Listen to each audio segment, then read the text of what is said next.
नमस्कार, मैं हूं एडवोकेट जितेंद्र दलाल और आप देख रहे हैं मेरा YouTube channel the legal aid. आज की वीडियो बहुत सारे सवाल जो मेरे से पूछे जा रहे हैं और कॉमन सा सवाल ये पूछा जा रहा है कि क्या सर केस चल रहा है तो क्या प्रॉपर्टी को बेच सकते हैं, अगर केस चलते टाइम प्रॉपर्टी को बेच दिया है तो क्या लीगल एक्शन होगा।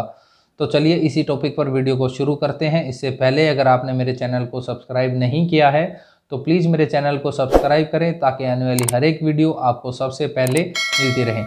देखिए, जब सिविल केस चल रहा होता है उसमें दो प्रोसीडिंग हो सकती हैं। जब केस फाइल किया हुआ है तो दो प्रोसीडिंग हो सकती हैं। पहला कि उस केस में प्रॉपर्टी पर स्टे हो, और दूसरी परिस्थिति ये हो सकती है कि उस केस में स्टे नहीं हो। तो पहली परिस्थिति की बात करते हैं। अगर आपके केस में केस डला हुआ है और उसमें प्रॉपर्टी पर स्टे हो तो आप उस प्रॉपर्टी को नहीं बेच सकते हैं, या ड्यूरिंग पेंडेंसी कोई भी पार्टी उस प्रॉपर्टी को नहीं बेच सकती हैं। अगर ऐसी परिस्थिति में बेच दिया गया है तो कंटेम्प्ट ऑफ कोर्ट लगेगी और उसके खिलाफ लीगल एक्शन होगा। अब दूसरी परिस्थिति यह आती है कि किसी भी प्रकार का स्टे नहीं है। तो देखिए, यहाँ पर पक्षकार अगर बेच देते हैं, क्योंकि अमूमन ये मानते हैं कि स्टे नहीं है, तो ऐसी कंडीशन में ट्रांसफर ऑफ प्रॉपर्टी एक्ट का सेक्शन 52 लागू होता है, जो बार्ड करता है इस कंडीशन को। अगर स्टे नहीं है, अगर कोई भी सिविल केस फाइल हो गया है तो वहाँ पर आप during the pendency of the case जो है प्रॉपर्टी को नहीं बेच सकते हैं। तो आपके मन में अब ये सवाल आ रहा होगा, तो ऐसे तो ये है कि किसी भी प्रॉपर्टी का जैसे ही केस फाइल हो जाता है उसको नहीं बेचा जा सकता। तो देखिए, सुप्रीम कोर्ट ने एक महत्वपूर्ण निर्णय में ये कहा गया कि अगर कोई ऐसा केस चला हुआ है और अगर वह केस प्रॉपर्टी को जानबूझकर विवादित बनाने के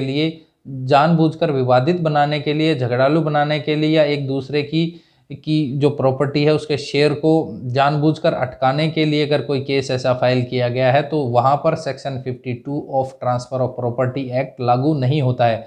अगर मैं उदाहरण के तौर पर अगर आपको समझाऊं, अगर ए ने एक केस फाइल किया हुआ है एक प्रॉपर्टी के रिगार्डिंग, ए और बी के बीच में एक केस फाइल हो रखा है। ए कह रहा है कि प्रॉपर्टी मेरी है, बी कह रहा है कि प्रॉपर्टी मेरी है। ऐसी कंडीशन में अगर ए ने उस प्रॉपर्टी को किसी सी को बेच दिया तो ऐसी कंडीशन में क्या होगा, अगर केस का जो फैसला हुआ अगर वह ए के फेवर में आया तो वह सेल डीड मान्य होगी, क्योंकि वह सेल डीड ए ने बेचा है सी को और केस जीता है ए ने।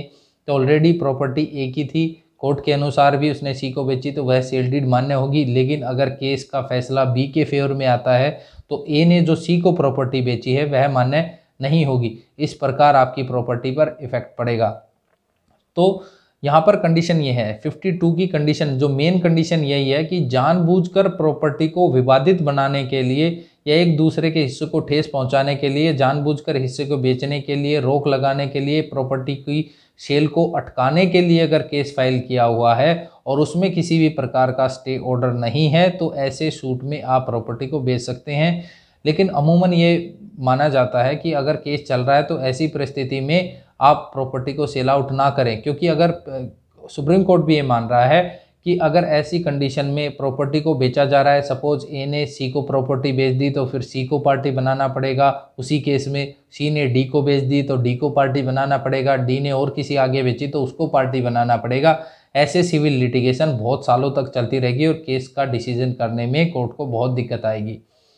उम्मीद करता हूं कि आपको आपके सवाल का जवाब मिला होगा। अगर आपको मेरी वीडियो पसंद आई हो तो प्लीज़ मेरी वीडियो को लाइक करें, शेयर करें और मेरे चैनल को सब्सक्राइब करें। जय हिंद, जय भारत।